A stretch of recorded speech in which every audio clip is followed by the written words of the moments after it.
Bonjour Monsieur Cocan, nous sommes ravis de vous accueillir à la Ruche Média Jeune et Indépendant pour cette interview. Votre présentation est longue, vous êtes originaire du nord de la France et vous avez exercé au sein de différents milieux. Vous avez été étudiant en sciences politiques, stagiaire dans l'administration, salarié dans une usine de construction automobile et vous publiez en parallèle de nombreux ouvrages en collaboration étroite avec les éditions Saint-Martin, et ce dès l'âge de 25 ans avec un recueil de nouvelles qui est intitulé La clandestine. Vous avez obtenu plusieurs prix littéraires et notamment le prix d'excellence de la Renaissance française. Votre dernier ouvrage en date est sorti en novembre 2020 et il s'appelle Averroès, l'ambition républicaine, rêve ou illusion, avec un point d'interrogation. Vous y témoignez de votre expérience en tant que professeur d'histoire au sein du collège Averroès, qui était dans un premier temps un lycée, et le premier lycée privé musulman en France, qui est au sein de nombreuses polémiques depuis son ouverture. Il est accusé notamment d'entretenir de liens étroits avec la Société des Frères musulmans. Et au sein de ces témoignages, vous soulevez de nombreuses problématiques qui sont liées au programme scolaire, à l'islamophobie, si je peux me permettre d'utiliser ce terme, qui est ambiante au sein de la République et de la société française, mais également, comme vous l'indiquez dans le titre de votre ouvrage, la question des valeurs républicaines, la manière dont elles sont transmises aux citoyens et futurs citoyens français. Et en bref, l'ouvrage est riche d'interrogations sensibles au sein de la République française et je suis ravie que vous nous accordiez de votre temps pour pouvoir en discuter avec nous.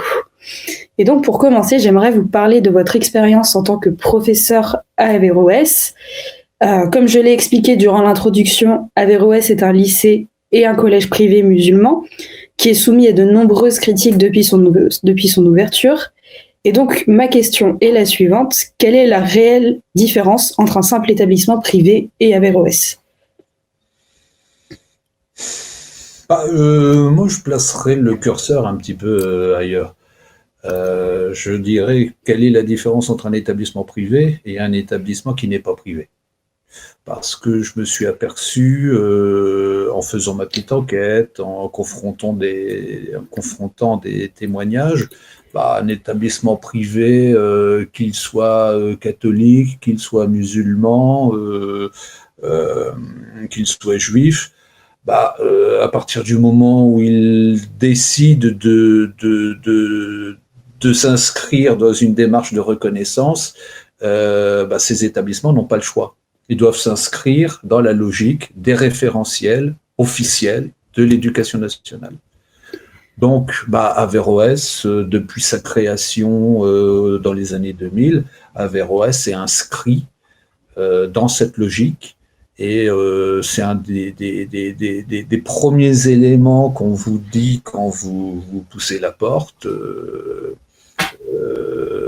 On est là pour faire le travail, comme dans n'importe quel établissement républicain. On a un référentiel établi par les hautes sphères du ministère. On s'y tient, point final. On privilégie le savoir, on joue la carte du savoir, on est là pour transmettre du savoir. Plutôt que transmettre, moi j'aime bien partager du savoir. Et puis voilà, ceux qui mettent ça en cause ou ceux qui voudraient revendiquer autre chose, ils n'ont pas voix au chapitre. Donc c'est là que je mettrai le curseur, vous voyez. D'accord.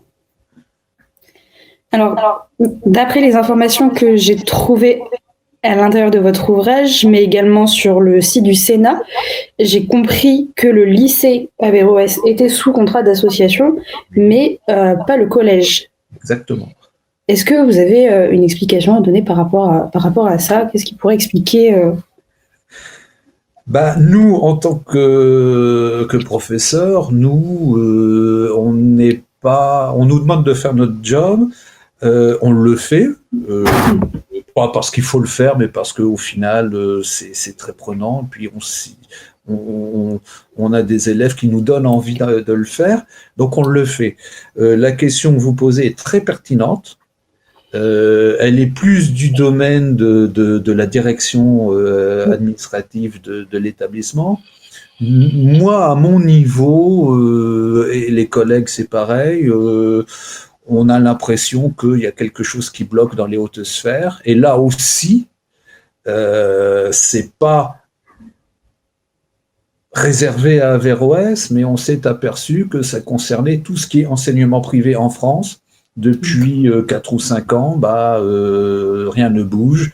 Donc vous avez beau déposer des dossiers en bonne et due forme, vous avez beau avoir des inspections qui prouvent que tout est réglo, tout se fait correctement, il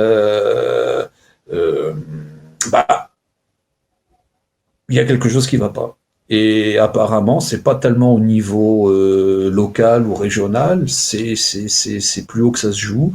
Bon, nous, on en prend acte, on serre les dents, et puis on continue d'aller quotidiennement au-devant des élèves, et puis on continue d'accomplir notre mission. Très bien. Et du coup, le fait d'ailleurs que le collège ne soit pas sous contrat d'association, ça oblige, d'après ce que j'ai compris, les élèves à passer le diplôme du brevet en se passant du contrôle continu et donc en ne comptant seulement que sur les épreuves de fin d'année. Est-ce que vous considérez, vous, que ça constitue un frein à la réussite des élèves ?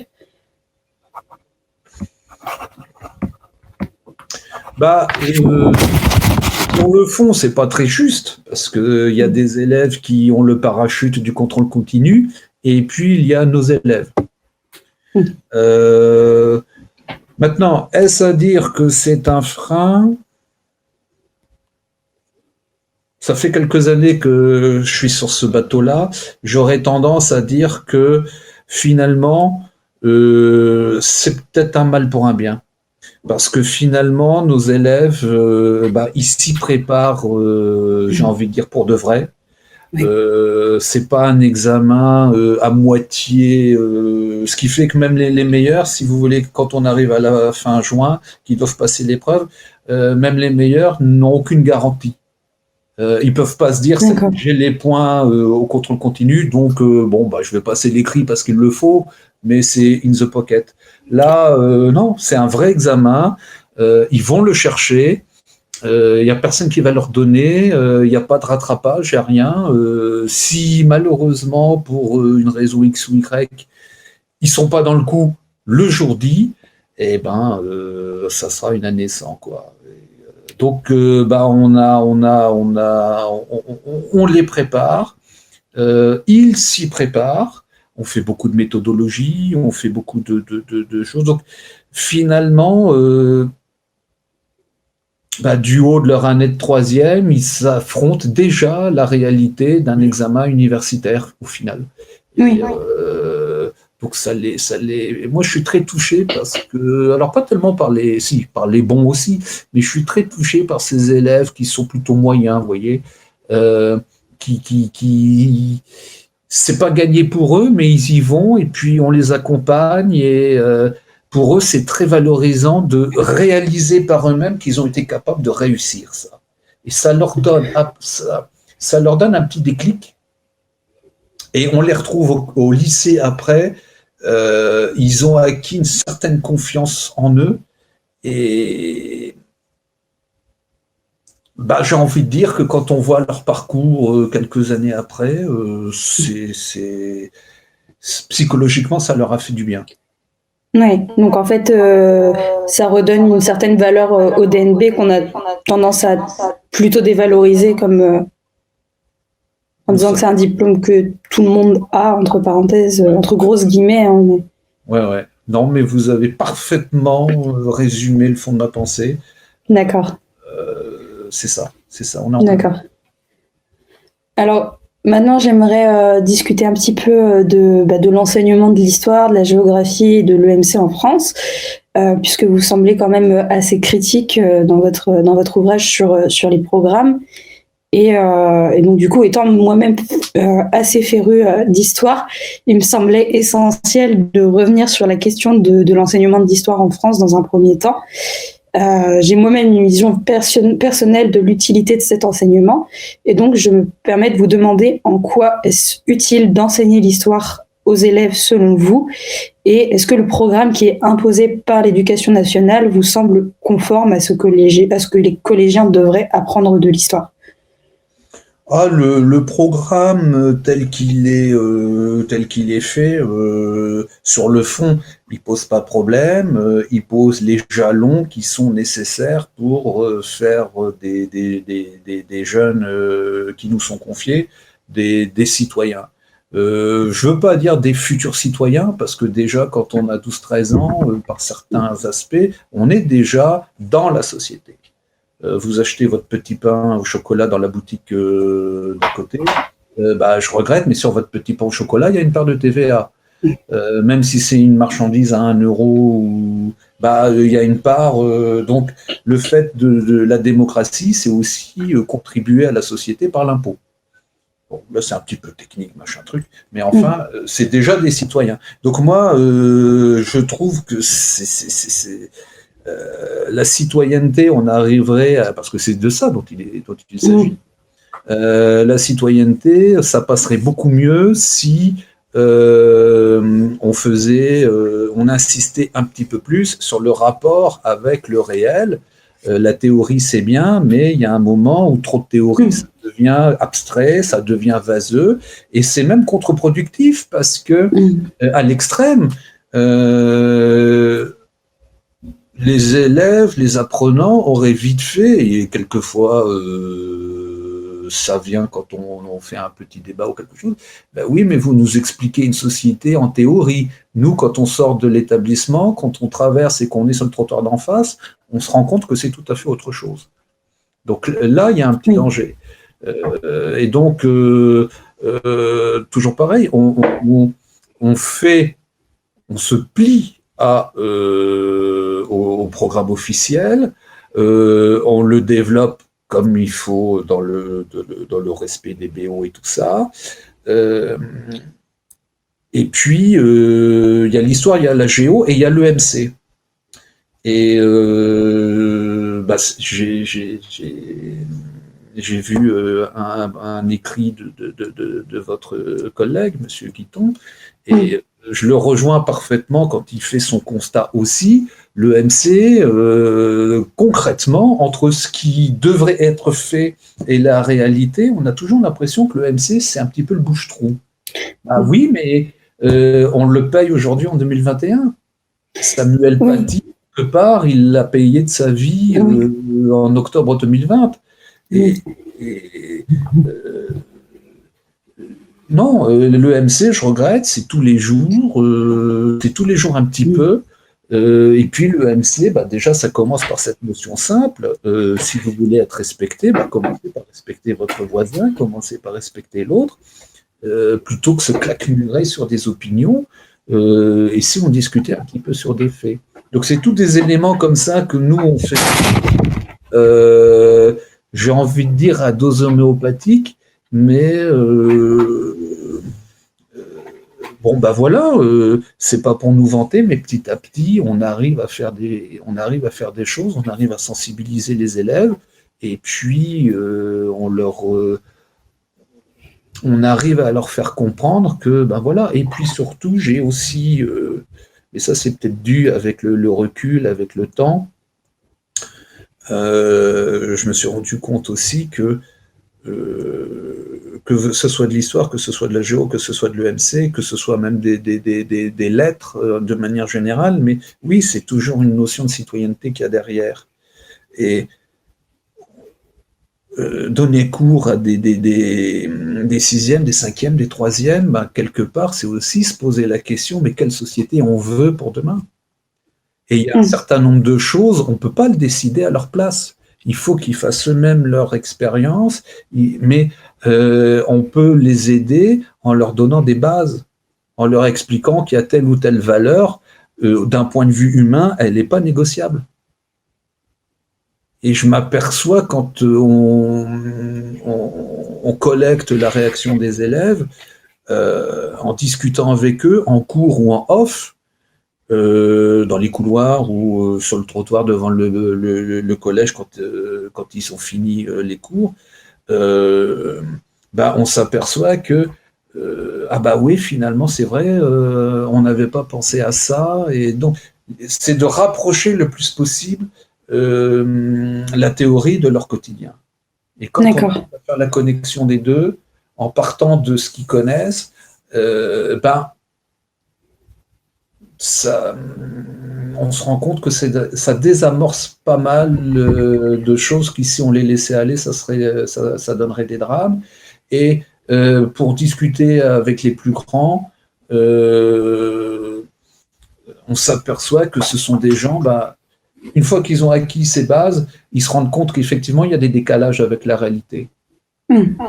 Mais plutôt que s'asseoir sur un coin ou tout casser parce que ce qu'ils connaissent, leur réalité, c'est dégueulasse, et puis ils se sentent stigmatisés, ça leur donne au contraire l'idée, voilà, on a constaté que c'est dégueulasse, on a constaté qu'il y a quand même des valeurs, on est d'accord avec ces valeurs, qu'est-ce qu'on fait maintenant pour essayer d'apporter notre petit caillou pour que ça change? Et il y en a qui s'investissent dans l'associatif, et alors pas beaucoup, quelques-uns, mais voilà, donc c'est que c'est possible. C'est que c'est possible. Plutôt que faire des grandes messes, la main sur le cœur. C'est beau de faire des messes et des discours la main sur le cœur, mais on s'émeut 5 minutes, et au bout des 5 minutes, il se passe quoi? Regardez l'hommage qu'on a fait à Samuel Paty, le fameux lundi. Bon, on s'est ému, voilà, et puis ça a été un hommage réduit à sa plus simple expression, et puis voilà. Non, le type est mort quand même. Le type est mort, il est mort dans l'exercice de ses fonctions, il est mort au nom de certaines valeurs. Je regrette, mais c'est pas quelque chose qu'on peut évacuer en 5 minutes. Oui. Alors, dans la même lignée, il semble dans votre ouvrage que votre point de vue sur l'enseignement de la géographie aux élèves ne soit pas en accord avec les indications des programmes de l'éducation nationale, que vous décrivez, si je ne me trompe pas, comme trop éloigné de la réalité dans laquelle vivent les élèves. Quels sont les changements que vous aimeriez apporter au programme d'éducation géographique? Je pars d'un constat, c'est que là aussi, on se promène beaucoup pendant 3 ans. C'est bien pour une certaine ouverture d'esprit des élèves, pourquoi pas, mais l'inconvénient, c'est que en 3e, on doit recoller un certain nombre de morceaux. Et on se rend compte qu'en 3e, on récupère des élèves, ils confondent Bordeaux avec Toulouse, ils vous mettent Lyon à la place de Nantes, et puis Grenoble, bizarrement, ça a une promotion, ça se retrouve dans le Nord. Il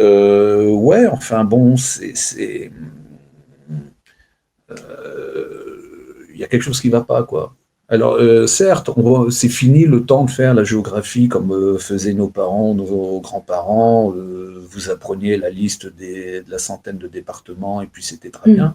Vous aviez une bonne note, et puis c'est pas pour ça autant que. Mais il y a un juste milieu. Là aussi, faut pas réinventer l'eau chaude à couper le beurre ou les usines à gaz. Non, un petit peu de pragmatisme. Et à partir du moment où vous parlez de choses que les élèves peuvent s'approprier directement, ça passe très bien. Ça passe très bien. Et c'est pas une vue de l'esprit, c'est quelque chose qu'on vérifie année après année. Parler des bidonvilles en Inde, oui, bon, d'accord, c'est un fait. Oui, mais immanquablement, vous avez des élèves qui vont vous poser des questions. Oui, mais on a vu sous le pont du périph', on a vu un camp bizarre avec des cahutes, des cabanes et tout ça. Qu'est-ce que c'est? C'est un bidonville aussi. Et on est en France, quoi. On est en 2020, 2021. Donc, voilà. D'accord. Mais oui. Alors, on va passer à la dernière question concernant l'enseignement. Donc, sur les programmes d'EMC, mais vous en avez déjà très longuement parlé. Quelle serait pour vous la meilleure manière de transmettre l'envie aux élèves d'être acteurs de la société citoyenne ?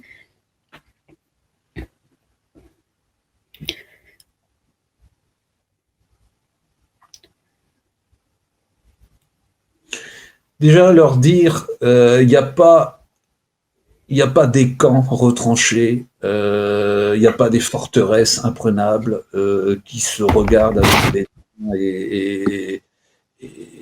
et défient. Ça, c'est le plus sûr. Cloisonner, c'est le plus sûr moyen de diviser, et donc diviser, c'est le plus sûr moyen de tout faire exploser. Il y a un moment, faut arrêter, quoi. Il y a un moment, faut y arrêter. Moi, j'enseigne à Lille, je vais à Roubaix. Roubaix, malheureusement, a en plus la réputation d'être la ville la plus pauvre de France. Bon, ça veut pas dire que c'est Beyrouth, ça veut pas dire qu'il y a des choses qui s'organisent. Il y a des choses qui s'organisent parce que les gens se rendent compte que ils doivent se prendre en main. Donc, il y a des initiatives associatives, il y a des tas de choses qui se mettent en place dans les quartiers. Les gens sont arrivés à la conclusion que s'ils attendent les hautes sphères, il se passera rien. Il se passera rien, et puis, voilà, quoi, les territoires seront oubliés. Et, donc, il faut peut-être arrêter le misérabilisme. Il faut peut-être arrêter ces discours, ces pauvres chéris. Non, faut dire les choses froidement, objectivement, et puis il y a un moment, faut mettre les mains dans le cambouis. Et il y a énormément d'initiatives civiques qui se mettent en place, et ça permet de mettre de l'huile dans les rouages. Et ça, ils peuvent le faire. Il n'y a pas besoin d'attendre 18 ans pour ça, parce que je constate aussi que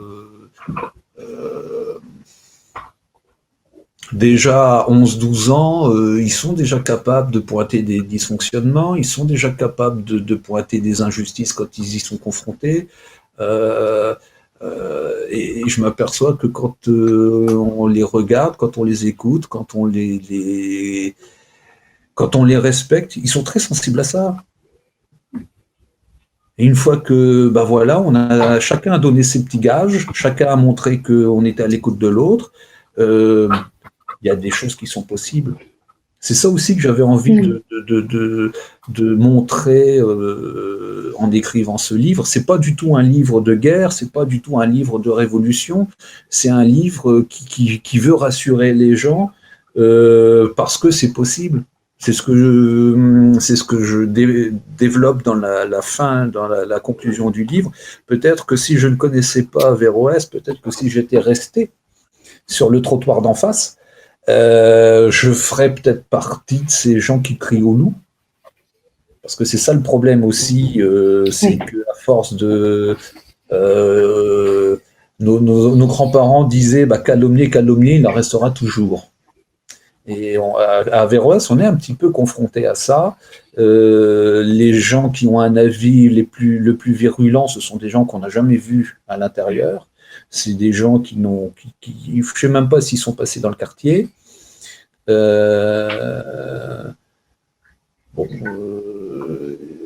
Et une fois qu'on a poussé la porte, moi je vous avouerai, je suis beaucoup plus serein depuis septembre 2015. Parce que je vois à l'intérieur comment ça va, parce que je suis au contact avec les parents d'élèves. Les parents d'élèves, ce sont des gens comme tout le monde. Ils font partie de la communauté. Voilà, et on a de très bons contacts. Je touche du bois. Et puis voilà. D'accord. Donc, le vivre ensemble, malgré ce qu'on entend du matin petit déjeuner quand on écoute la radio au soir, au dernier flash, malgré ce qu'on entend, le vivre ensemble est possible. D'accord. D'accord, merci beaucoup. Alors maintenant, j'aimerais qu'on aborde une autre thématique qui concerne l'islamophobie, qui quand même, si je peux me permettre de le dire, très présente au sein de la société française. Et dans le prologue de votre ouvrage, vous revenez énormément sur les questions du traitement de l'établissement d'Averroès dans les médias et dans la sphère publique en général. Est-ce que c'est pour vous représentatif d'une société qui est islamophobe ? C'est représentatif d'une société où tout va plus vite, où c'est celui qui crie le plus fort qui donne l'impression qu'il a raison. Et on a de plus en plus de loups qui crient dans la meute, et ils ont complètement perdu de vue que quand on est sérieux, quand on a un minimum de jugeote, le moins que l'on puisse faire, c'est de vérifier ses sources. Bien. Et alors, ça m'amène à enquiller tout de suite sur un constat, c'est que on est arrivé à un point dans la société française où les mots sont dangereusement utilisés. On ne fait plus la différence entre un islamiste et un musulman. On a même découvert, moi je suis toujours étonné par ça, islamiste radical. Ah non, un islamiste, s'il est islamiste, c'est pas peace and love, quoi. On a des exemples suffisamment précis. L'actualité récente depuis une dizaine d'années s'en nourrit fortement. Bon, un islamiste, je vois pas la différence entre un islamiste et un islamiste radical. Bon. Le danger, c'est que voilà, on a des gens, notamment des politiques, ça c'est un petit peu plus flippant, on a des politiques qui devraient tempérer les choses et ils en rajoutent une couche. Il y en a un, quand on écoute son discours, c'est spectaculaire, quoi. Il s'autoproclame porte-parole. Dans la même phrase, il vous parle des musulmans, des islamistes radicaux. Enfin, ça fait une Macédoine, mais complètement farfelue. Je ne sais pas si c'est lui qui écrit ses discours ou s'il a une équipe. Mais enfin, c'est des gens. Ça devient dangereux. Ça devient dangereux parce que quand on se met dans l'optique de Madame Michu, Monsieur Janssen, tous ces braves gens qui s'abreuvent de certaines chaînes d'infos en continu, ils voient toujours ces soi-disant experts, ils voient toujours ces soi-disant politiques. Il arrive un moment, forcément, à force d'utiliser les mots à tort et à travers, ils ne savent plus. Ils ne le savent plus, et au bout de quelques années à ce rythme-là, ils ont résumé les choses à une équation. L'islam égale racaille, égale terrorisme, égale tous ces trucs-là. Bilan de l'opération, quand on croise quelqu'un qu'on suppose identifier comme étant membre de cette communauté-là, on change de trottoir, on vend la maison, puis on va habiter dans le quartier d'à côté, ou un truc comme ça, quand c'est possible. Là, il y a quelque chose qui ne va pas. Et c'est ça qui, petit à petit, asphyxie le débat public, cristallise les positions, et au lieu de parler sur des faits, c'est la foire d'empoigne aux opinions. Et moi, je regarde les opinions, à la limite, moi je suis persuadé d'avoir raison, mathématiquement, je suis persuadé que vous ayez tort. Bon, à ce moment-là, on coupe la discussion, il n'y a pas possibilité. Oui. Donc, on en est là.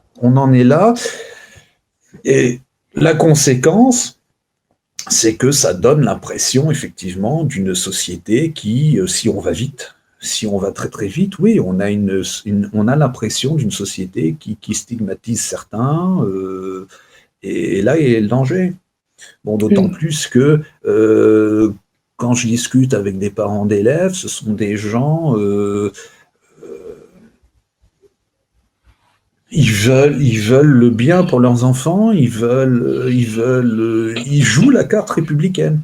mais à force de toujours brouiller les pistes, à force toujours de leur coller des étiquettes, il y a un moment, eux aussi, ils sont perdus.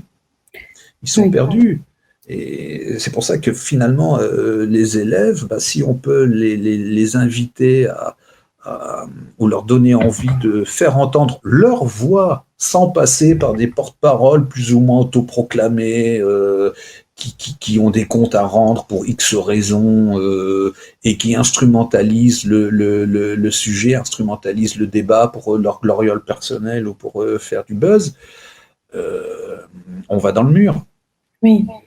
Donc en fait, ce sont tous les médias de grande écoute avec des soi-disant experts qui développent cette pensée et qui influent en fait sur le reste de la société. Il y en a, je suis toujours frappé, c'est toujours les 2 ou 3 mêmes.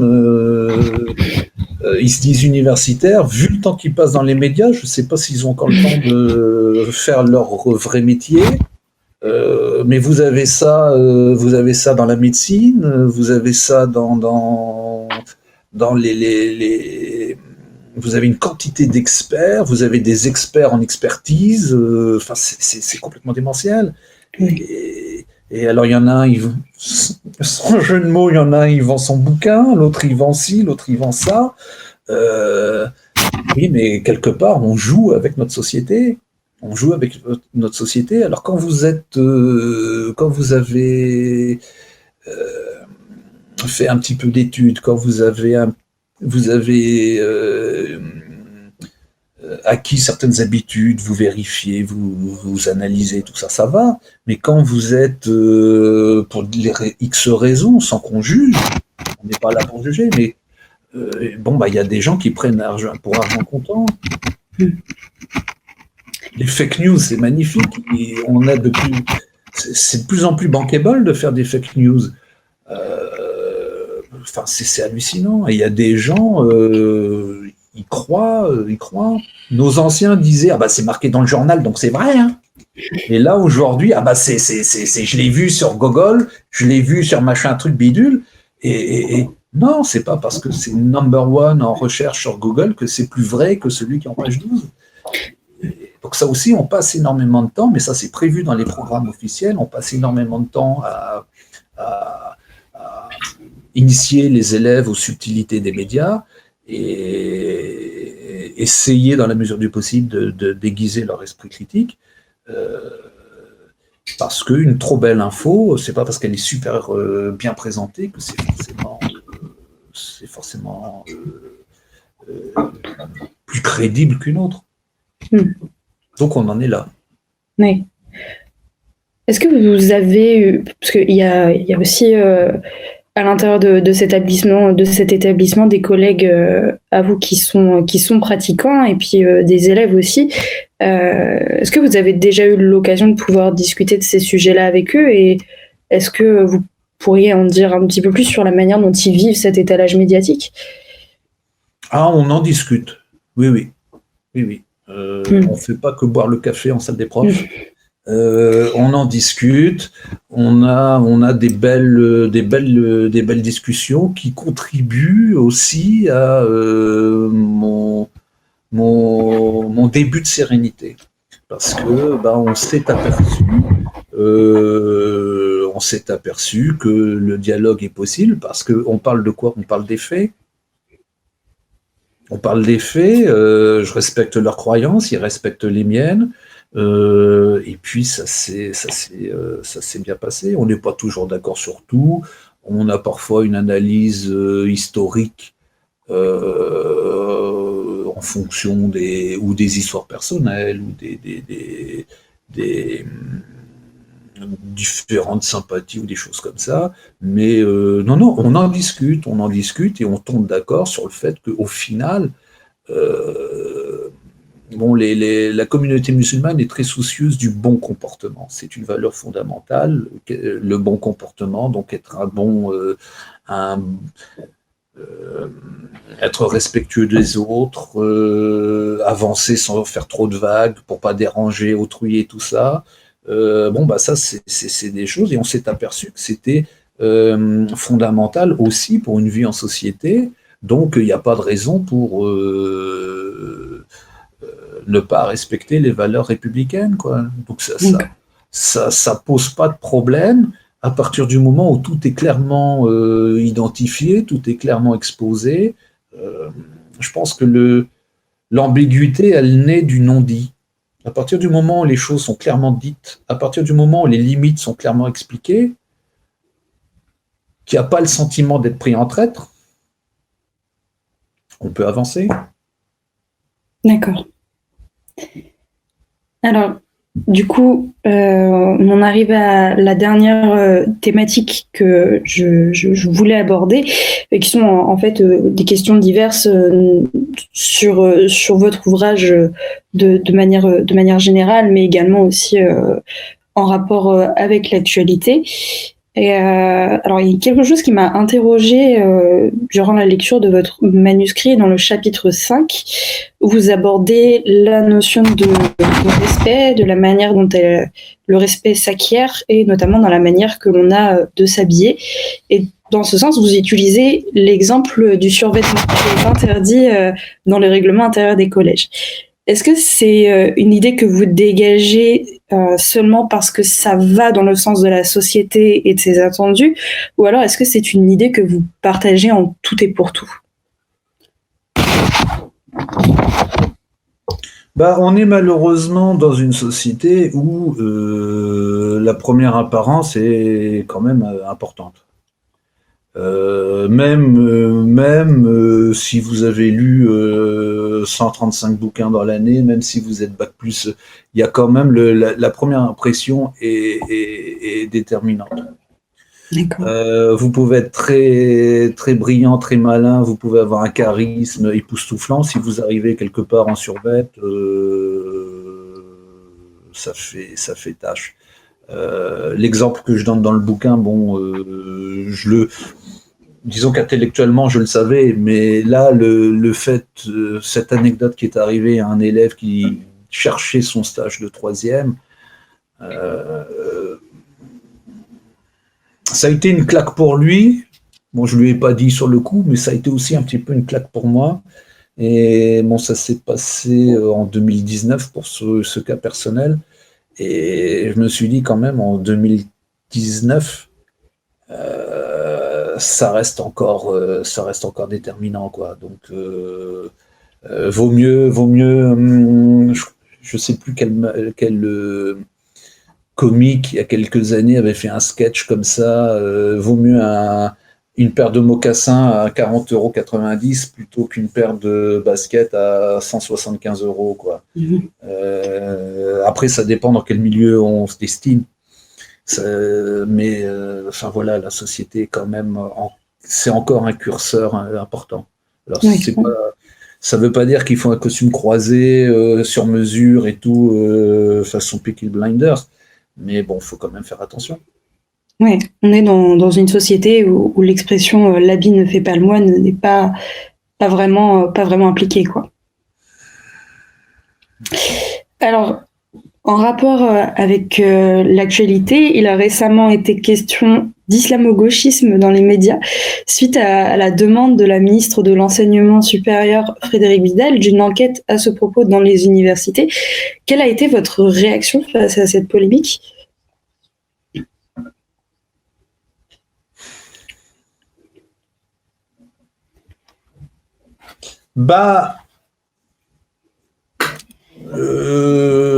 C'est quoi? C'est une tentative pour établir un début de soviétisation de la société française avec une police politique qui doucement s'instille. Parce que des gens comme ça, il ne faut pas se voiler la face, il doit en avoir, mais c'est toujours pareil, si on a un esprit critique, si on a un certain esprit d'analyse, c'est des gens qui se grillent d'eux-mêmes. Donc voilà. Si le drame, c'est que si ces gens-là se grillent eux-mêmes et qu'il y a d'autres personnes assez folles pour leur confier malgré tout du crédit et du pouvoir, Bon, bah, là est le vrai problème. Maintenant, vouloir transformer les missions de tel institut ou de telle autorité, je vous dis, en police politique, là, sur le fond, il y a quand même un petit souci, quoi. Il y a un petit souci. Et puis, bon, il y a peut-être aussi un autre souci, c'est que les hautes sphères qui doivent veiller quand même à l'attribution des thèses et tout ça, bon, il y a une dysfonction quelque part. Donc il y a quand même des problèmes de fond là-dessus qui dénotent un réel malaise. Mais faut se méfier parce que c'est pas la première fois qu'il y a un isme gauchiste qui fait son apparition et puis qui va déboucher sur des séquelles pendant quelques décennies, quoi. Enfin, moi, j'ai quand même cette sensation que quand on manque d'actualité, c'est souvent la question de l'islamisme qui revient sur le tapis. La question du port du voile, notamment, est abordée au moins 3 fois par an dans les médias. Et on en fait tout le temps de grandes affaires pour, au final, pour faire des propositions de loi qui n'aboutissent jamais. Vous pointez quelque chose à tel point qu'au Sénat, ils ont créé une sorte de commission qui fait la traque aux lois inutiles. Enfin, c'est complètement aberrant, quoi. Mais vous avez raison. Malheureusement, une camionnette blanche passe dans un quartier au moment où disparaît ou un ado fait une fugue. On va rapprocher les deux. Pour peu qu'il y ait quelqu'un qui décide de faire une loi anti-camionnette blanche. Bon, on est caustique, mais non, il y a suffisamment de lois, il y a suffisamment de codes pénal, civil, tout ce qu'on veut, qu'on applique déjà l'existant. Puis on verra après. D'accord. Alors, pour terminer, j'aimerais revenir sur l'affaire Samuel Paty, donc une question que vous avez déjà abordée au cours de l'interview. Vous êtes professeur d'histoire-géographie comme lui, et donc on imagine bien la réaction que ça a pu causer chez vous. Est-ce que vous pouvez nous en parler quelque peu ? Déjà, on va mettre les choses au point. Le livre avait été écrit bien avant Samuel Paty. Le livre a été écrit en 2020. Le temps de faire les corrections, les relectures, de faire le travail éditorial, ça le fait sortir, ça le fait exister, on va dire, officiellement en novembre pour le public. Mais bon, il était dans les tuyaux bien avant. J'ai jamais pensé, avec l'éditeur, on n'a jamais pensé qu'on aurait une actu aussi catastrophique et aussi raccord avec les sujets que je développe dans le bouquin. Et c'est là qu'on s'est rendu compte qu'en parlant du collège Averroès, en parlant de ce qui se passe à l'île Sud, finalement, c'est pas un microclimat, quoi. C'est quelque chose qui est dans l'air du temps, c'est quelque chose qui peut devenir inquiétant si on laisse ces sujets-là à des gens qui ont une légitimité un petit peu, on va dire, douteuse, quoi.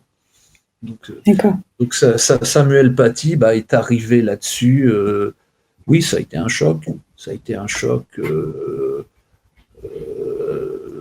pour tout le monde. Oui.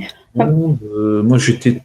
Alors, là aussi, la semaine où c'est arrivé, c'était tellement énorme. Je me suis laissé un petit peu absorber par certaines chaînes de télé, d'infos en continu. Donc, vous voyez, c'est quand même possible.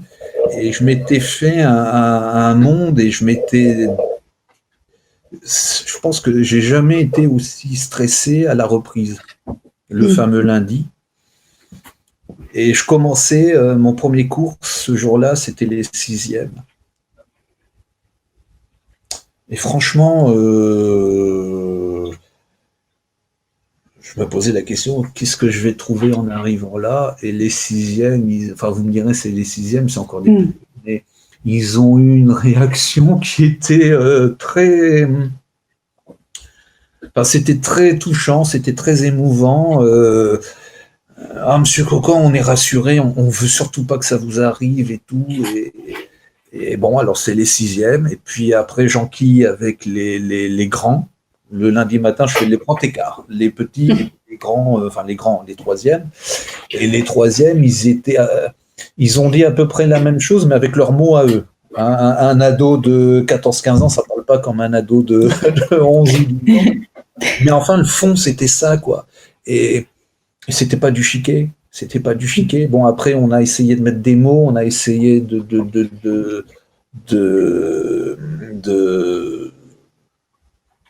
borner cet événement en lui mettant en essayant de se l'approprier, quoi, mais dans le bon sens du terme.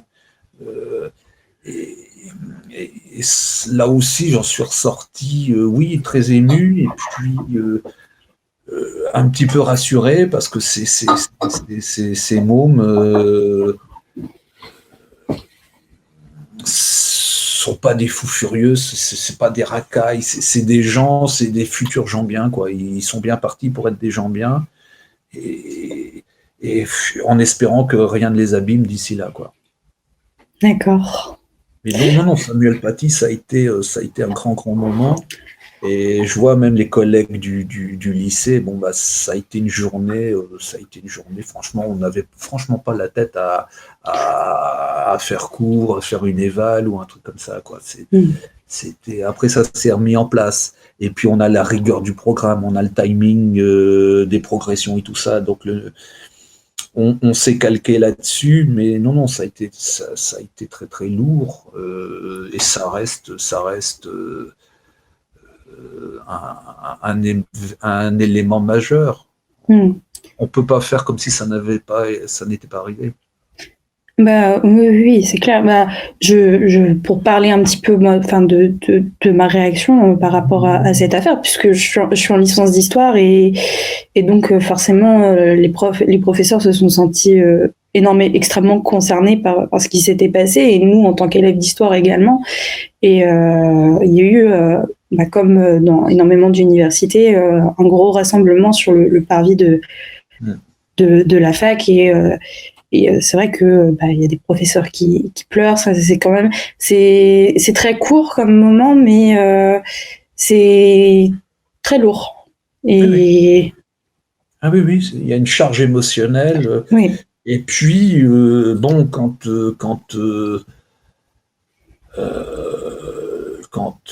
mais ça c'est bon, malheureusement il y a un missile qui tombe sur une école à 10 000 km de chez nous. Bon bah c'est triste, mais c'est triste, c'est un absolu.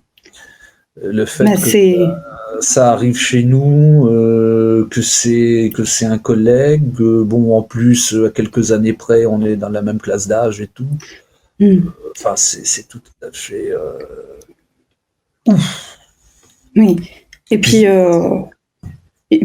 en général, c'est vrai qu'on a tendance à plus être affecté par des tragédies qui se déroulent proche de nous, dans le même pays. C'est ce qu'on appelle la mort au kilomètre, en fait. Oui. Puis là, je vous dis, il cumule parce que c'est aussi un collègue. Oui. Un collègue. Oui. Autre circonstance, il est dans notre discipline. Bon, on est quand même une discipline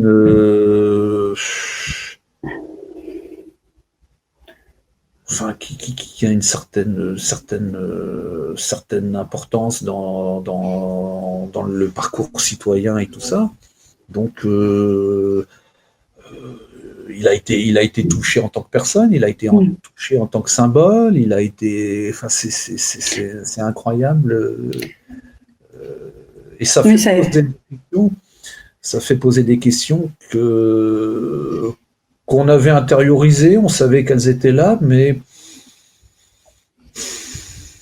on vivait avec tous les jours.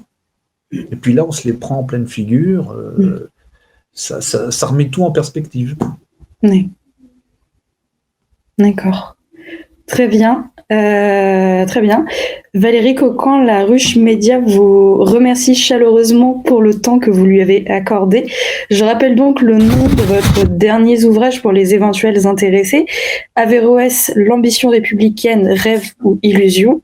Il est également possible de retrouver l'ensemble de votre bibliographie sur votre page Wikipédia. Au nom de la rédaction de la Ruche Média Jeune et Indépendant, nous vous souhaitons le meilleur pour la suite. Pareillement, et puis peut-être une prochaine. Merci. Très bien. Merci beaucoup.